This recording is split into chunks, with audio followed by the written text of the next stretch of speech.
Hello and welcome to Taiwan Talks. I'm Ian Kavat. The attack by Hamas has been called Israel's 9/11, killing an estimated 1,200 Israelis. On the other side, 1,400 Palestinians are thought dead in Israel's response. What lessons are there for Taiwan, often compared to Israel, another democratic country and friend of the United States? With me to discuss this are Lai I-chung, president of Taiwan think tank, the Prospect Foundation, and Alexander Huang, Kuomintang International Affairs Director and representative to the US. President Lai, Alexander, warm welcome to the show today. Parallels are often drawn between Taiwan and Israel. Small countries surrounded by hostile neighbours, but there are also parallels between Taiwanese and Palestinians, housed mostly on the Gaza Strip and the West Bank, all fighting for recognition of their statehood. Chaos on the streets of Gaza as Israeli strikes continue to pound the territory. Among the destruction, families left broken. فيش حد يحمينا فيش حد يجري ورانا كيف إحنا نعيش كيف جاوبونا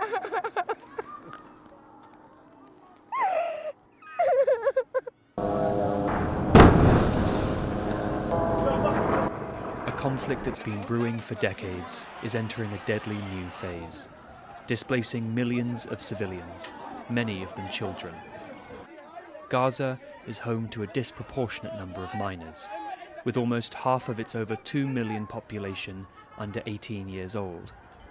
Hundreds of thousands are fleeing northern Gaza after the Israel Defense Forces issued an evacuation warning. The southern city of Khan Yunis is receiving over 1 million refugees, and with food, water and fuel becoming scarce, a humanitarian crisis is unfolding. وضع مأساوي يعني أنا عندي في البيت 7 عائلات مشردة ومن الساعة 7 واقفة وهي هذا بكفي 7 عائلات. Israel's strikes on Gaza come after Hamas killed over 1,400 Israelis in a surprise attack last week, taking over 100 civilians as hostages, many of whom are women, children and elderly. Hamas, a militant Islamist group that governs the Gaza Strip, seeks the eradication of Israel. Now, Israel has moved over 300,000 troops towards Gaza and is expected to begin a ground assault within days. Humanitarian organizations in the region are struggling to deal with the fallout from the attacks and the mass evacuation in Gaza. As I speak with you, Gaza is running out of water and electricity. In fact, Gaza is being strangled, and it seems that the world right now has lost its humanity. As hundreds of thousands of Palestinians pile into southern Gaza, US media reported that the Rafah crossing into Egypt would open to allow multinational Palestinians out and to let aid in. Both Hamas and the Israeli government deny any such agreement. Howard Chung and Reese Ayres for Taiwan Plus. President Lai, let me come to you first. So what lessons, if any, should Taiwan be taking from the Hamas attack on Israel?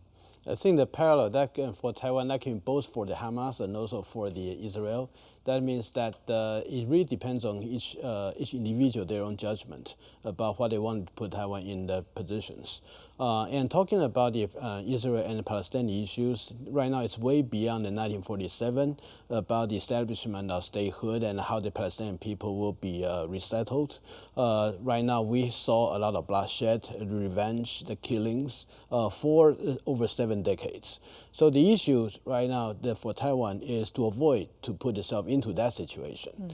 How does it avoid? I mean, that is very interesting because actually Taiwan has had 7 decades of peace, that you would argue, and that the status quo is actually peace, whereas for the Palestinians and the Israelis, the status quo is actually unworkable, it's unsustainable. So that's an interesting parallel, isn't it? I think for Taiwan, the most important of all is that we need to have our own voices, at least that when the situation across the Taiwan Strait that about to have international attentions, that our voice will be heard and our interests will be taken care of. So that's the most important thing. Another thing is that although there are a lot of tactical lessons for Israel and how the asymmetrical warfare by the Hamas that can be learned, but my view is that the best lesson for Taiwan is not about those. It's about how to avoid trap yourself into that situation, so that you have to respond with warfare, or you have to react to that kind of terrorism attack.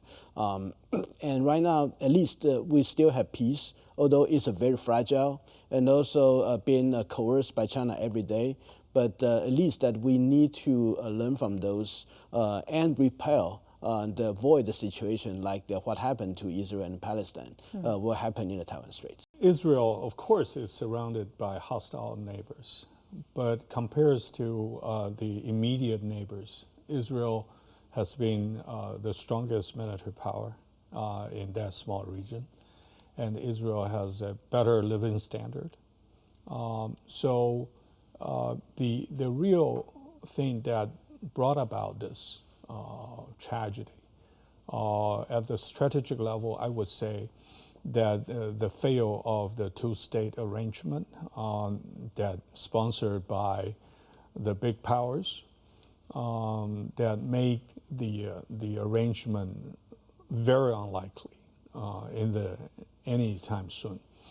Another thing is that the ignorance of the gradual expansion of the Israeli control of the Palestinian area, and the third one is the peace process that's been promoted, for Israel to make diplomatic outreach to certain Arabian countries. I think that all frightened the militant extremists like Hamas to feel that they have no way out, that they've been cornered. That's a strategic level. Operational level, I would say the lesson that Taiwan needs to look into very carefully is that even with higher technology, automation, and remote controlled security measures, it could be breached. It could be overridden.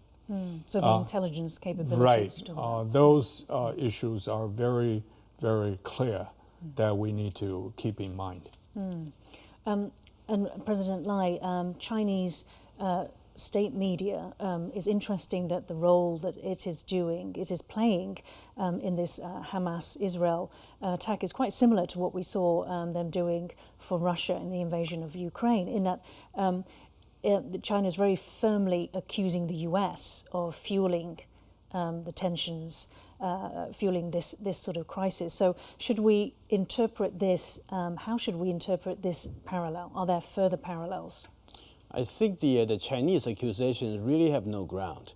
It is conceivable that the Hamas will initiate this attack in order to prevent or stall the process of the Israeli and the Saudi Arabian normalization process.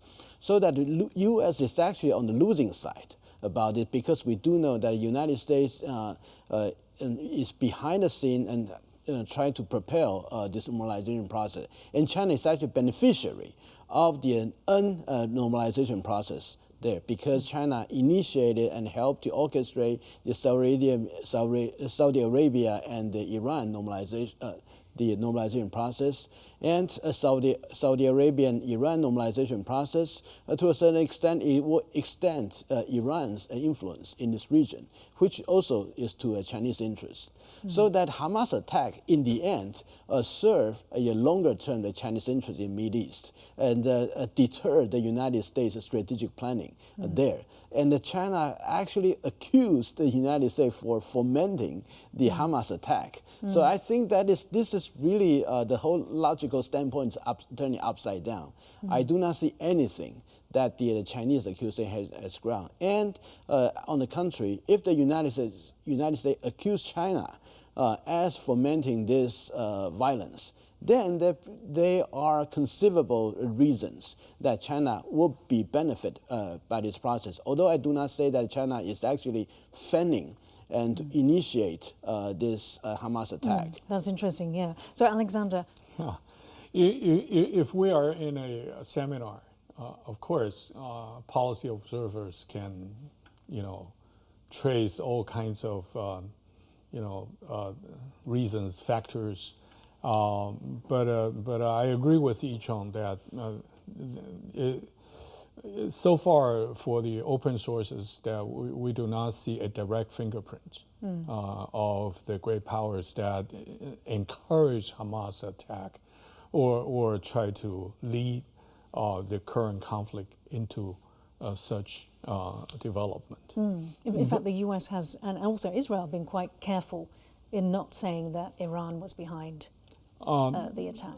Of course, because the Middle East has been in such a difficult situation for decades. We have enjoyed a period of quietness, relatively peaceful, and there are efforts to try to shake the landscape. For instance, as I-chung has said, that China is trying to get the normalization process between Iran and Saudi. So is that about eroding U.S. power in the Middle East? Is that about promoting themselves as peace brokers? Or is it more than that? I think China has, very clearly showing that they want to play that role. They want to extend their influence in the Middle East. Not only that, and other part of the world, including Africa and Latin America. That's their set goal. What we are witnessing is that the Middle East is a danger zone that any mismanagement or even a tiny move that could shake the entire ground for a peaceful extension. So it's unfortunate, rather, that the attack now put everything stalled, and we don't know that whether the Israeli government will do in the next few weeks. We can only hope that everybody in the region try not to put fuel on the fire and keep things cool. Let's for a moment just talk, President Lai, briefly about Iran-China. So you've said that it's to China's benefit if Iran stabilizes, normalizes its relationship with Saudi. The Saudi Arabia-Iran normalizations, which China pushed forward, is actually extended Chinese influence, not just about Iran, but also toward the Saudi Arabia. And this is directly contrary to the Israeli, especially Netanyahu, his strategy of trying to ally both Israeli and the Saudi Arabia and also the wider Arabia world for the common enemy, that is Iran, so that they can work together. And so that when Iran and Saudi Arabia, they have the normalization, the process for the Israeli and the Saudi Arabia normalization or the rapprochement will be put to the stall. That's what the Israeli was so afraid of. And the United States is also concerned about this process. Okay, thank you. My next guest believes the attack on Israel did not originate with Hamas. Neither does Guermantes Lailari believe it was conceived by Iran. Lailari specializes in counterterrorism, irregular warfare and missile defense. I spoke to him earlier. Let's take a look. This attack was well planned. So besides the deception, let's say that the keeping of information away from Israeli intelligence, both SIGINT, HUMINT, imagery, all the various intelligence sources. I believe that this attack was well planned to the point where I don't believe Hamas was the originator. Many people point to Iran, but I point to China because this attack was extremely sophisticated, and they took out the eyes and ears of the monitors along the border. Then they attacked those small border bases that had the people, mainly women, who were protecting Israel. And then they attacked civilians. And so what would be China's motive in doing this? So there's a theory that's being bantered around. It's called the three-front war concept that's being proposed by a couple of think tanks in China. The idea of this three-front war is to deplete America's ability to intervene in Taiwan. So the strategy is to use Ukraine to deplete American weapons and NATO weapons, then create another front, specifically in Israel, another ally of the United States, and deplete not only Israel's weapons, but again, more weapons that the United States have, and create a third front, possibly along the Korean Peninsula, again. And so by the time these three fronts have been active, then the idea would be the PLA would attack Taiwan when the United States is most vulnerable. So in Washington, they must also be aware of this theory. What steps do you see are being taken to respond? The good news is that the American military, which I'm retired from, can chew gum and walk at the same time. The United States military is trained to handle a multi-front war. Luckily, the case of Ukraine, no U.S. military forces are involved. So the military forces are not there, the boots on the ground. Same with Israel. It is not the Americans who are fighting in Israel for Israel. The Israelis are fighting for themselves. The Americans are there to provide support if the conflict gets, let's say, increases to the point where other countries such as Syria, Lebanon, and Iran get involved. With the case of the Korean Peninsula, that would be a case where American soldiers, along with Korean military personnel, would be involved, but not the full strength of the U.S. military. The American military, specifically the Navy, would not be really affected by this strategy because we have multiple carriers throughout the world, and actually most of our fleet is in the Indo-Pacific region. Over 50% of our ships are there. That was Guermantes Lailari speaking to me earlier from Taipei about the concept of a three-front war: Ukraine, Israel and possibly South Korea. That's across Europe, Middle East and Asia. Taiwan's envoy to France, Francis Wu, recently said on French TV that China could take advantage of the turmoil by attacking Taiwan. So G-Man, as we heard, goes further in saying that China is actually orchestrating such wars, possibly to facilitate a Taiwan invasion. President Lai, what's your assessment of that? Well, for that strategy to work out, China need to convince Iran to do something and North Korea to do something, although Russia already is doing something on the Ukraine. I think this is a very difficult task for this to happen. But G-Man has this theory, one thing going for his argument, is that the Hamas attack this time seems to be they had planned for a long time. So that if we are talking about the recent diplomatic breakthrough between Israeli and Saudi Arabia, then how were you able to explain this over a year of the planning? Because Israeli and Saudi Arabia normalizations, we only in last several months we started to hear about those. Yeah. But apparently Hamas plan for the attack in Israeli this October 7th, probably they already planned it a year ahead before they were able to assemble this scale of forces. So that, yes, that argument will go for his strategy, his theory. But I still am not convinced that this three-front war that China is orchestrating as a reason for this attack. It will be just too difficult to both convince the Iran and the North Korea to do the things. But China does have quite a lot of influence over Iran, does it not? It did, but Iran is not a small power either.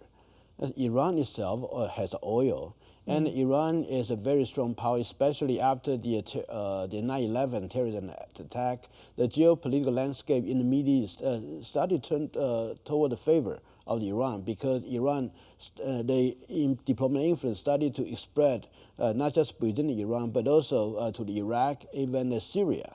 So everything is going for Iran. Why would Iran like to fan out this fiasco and in danger of its advantageous positions? So you actually don't believe that Iran is behind this Hamas attack, even though it supports Hamas? You think it doesn't have any involvement? I think Hamas itself has every reason to do this on their own. Although Iran is definitely is a beneficiary of this process. But should Iran really engage and initiate this attack? And I think a lot of other things at stake probably will be lost. So I am a little bit hesitant in naming Iran as the one behind the scene. Okay. Alexander, it's interesting that a panel commissioned by US Congress has recently released its report, and it's urging Washington to prepare to deter and defeat multiple sort of front wars. It's named China, Iran, North Korea and Russia, and also a time frame, 2027 to 2035. Actually, it concludes that unless the US adjusts its strategic posture, US vital interests and international stability are at risk during that period. So how new is this? I mean, we knew about Russia, about China. How new is the material in this report? Well, I think I-chung and I would probably write a similar paper and reach similar conclusion. Don't forget that the strategic posture review has a specific angle to look into the nuclear power. So the nuclear arsenal combining Russia, China, and North Korea and Iran, if you put them all together, that is a strategic threat to the United States. That's the nuclear level. Another level is what we have just seen. During the Ukraine-Russia conflict, that a lot of traditional conventional weapon systems that have been depleted, and during the entire Europe support and U.S.-Europe support of Ukraine, that had already created a low inventory issue and production line issue for the arms or weapon systems, supply chain. So there is a legit concern about, why, a conflict, regional conflict in Europe or in the Middle East would exhaust a larger part of the existing inventory, and China was the only one that's still not a missile shot or a bullet shot. So that's a legitimate estimate. But again, I think you're saying it's feasible. Right, China's behind it. And Iran, I think, has its own ambition to deal with the international sanction, but also develop its own nuclear capability. And Saudi Arabia is trying to, don't forget, they are also very ambitious to be one of, if not the key leader of the global South. So there are a lot of international political maneuver and the power posturing involved, not necessarily linked to a specific raid or attack. We can do, that's why we need to do a more comprehensive analysis at the different levels to understand better and that the options that we can resolve the current problem and tragedy. President Lai, let's talk about Russia, because you spoke about, we have mentioned, both of you have mentioned the Global South. You mentioned G20. Of course, Iran was included in BRICS, as well as Saudi Arabia. And this is largely seen as sort of China and Russia coming together to try to expand their anti-US bloc or alliances. What is Russia's stake in Hamas Gaza? I would say that, first of all, if the U.S. is really drag itself into the war on the Israeli against the Hamas, probably the United States inventory to the Ukraine will be further depleted. So that's on the material side. Russia probably could see some benefit of it. But on the other hand, the issue about how the Israeli and Hamas military confrontation, that will change the whole issue within Syria. which Russia is directly involved, and how that would that change the Syrian and especially Turkey's their positions vis-a-vis Israeli, because how would it change? As in, Syria might get involved in the fighting. First of all, the Israelis the counteroffensive against the Hamas will not only affect the Israeli-Saudi Arabia normalization process, but also will affect other Muslim countries, including Turkey as well, about their position, how they wanted to work more with Israel themselves. Because in the end, attacking Hamas, especially the civilian casualties, will mount. And many Muslim countries probably cannot just sit idly by watching their fellow Muslim civilian being killed. So that definitely will affect some of the moderate, in my view, moderate Muslim countries about their process on the aligning more with Israel. And Turkey probably will be one of those countries will be affected. And second thing is that since Turkey and Russia, they're basically going head-to-head against each other in terms of the Syria conflict. And after the Syria, they really get into the fight, and the casualty of the Muslims in the Gaza Strip, and they started to mount up. So everybody's interested to keep a lid on this conflict. I'm sorry, we're going to have to end it there. President Lai, Alexander, thank you very much for joining the show today. If you liked our show, please search for us on YouTube, give us a thumbs up, and hit subscribe to our channel. Thank you for watching our show today. Stay safe and see you next time.